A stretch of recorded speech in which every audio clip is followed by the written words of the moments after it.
Super hit സംവിധായകൻ Midhun Manuel Thomas സംവിധാനം ചെയ്ത അബ്രഹാം ഓസ്ലർ എന്ന മാസ് ഇൻവെസ്റ്റിഗേഷൻ ത്രില്ലർ ചിത്രത്തിലൂടെ മലയാള സിനിമയിലേക്ക് ശക്തമായൊരു തിരിച്ചുവരവ് നടത്തിയിരിക്കുകയാണ് ജയറാം. കഴിഞ്ഞ വ്യാഴാഴ്ച ആഗോള റിലീസായി എത്തിയ ഈ ചിത്രത്തിൻ്റെ ആദ്യ 5 ദിവസത്തെ ആഗോള ഗ്രോസ് കളക്ഷൻ 25 കോടിയോളം എത്തിയെന്നാണ് റിപ്പോർട്ടുകൾ പറയുന്നത്. കേരളത്തിൽ ആദ്യ 4 ദിനം കൊണ്ട് 11 കോടി 30 ലക്ഷം നേടിയ ഈ ചിത്രം 5-ാം ദിനം കഴിയുമ്പോൾ കേരള ഗ്രോസായി 13 കോടിയോളം നേടുമെന്നാണ് ഏറ്റവും പുതിയ റിപ്പോർട്ടുകൾ സൂചിപ്പിക്കുന്നത്. ബോക്സ് ഓഫീസ് കണക്കുകളുടെ അടിസ്ഥാനത്തിൽ ജയറാം എന്ന താരത്തിൻ്റെ കരിയറിലെ തന്നെ ഏറ്റവും വലിയ ഹിറ്റാവുകയാണ് അബ്രഹാം ഓസ്ലർ.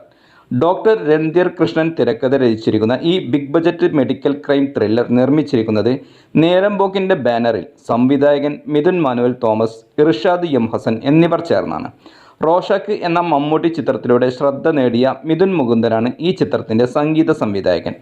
അർജുൻ അശോകൻ, ജഗദീഷ്, ദിലീഷ് പോത്തൻ, അർജുൻ നന്ദകുമാർ, അനശ്വര രാജൻ, സെന്തിൽ കൃഷ്ണ, അസീം ജമാൽ എന്നിവരും വേഷമിട്ടിരിക്കുന്ന ഈ ചിത്രത്തിൽ അലക്സാണ്ടർ എന്നൊരു സുപ്രധാന കഥാപാത്രമായി അതിഥി വേഷത്തിൽ മമ്മൂട്ടിയും എത്തിയിട്ടുണ്ട്. തേനി ഈശ്വർ ക്യാമറ ചലിപ്പിക്കുന്ന ഈ ചിത്രം എഡിറ്റ് ചെയ്തിരിക്കുന്നത് ഷമീർ മുഹമ്മദാണ്.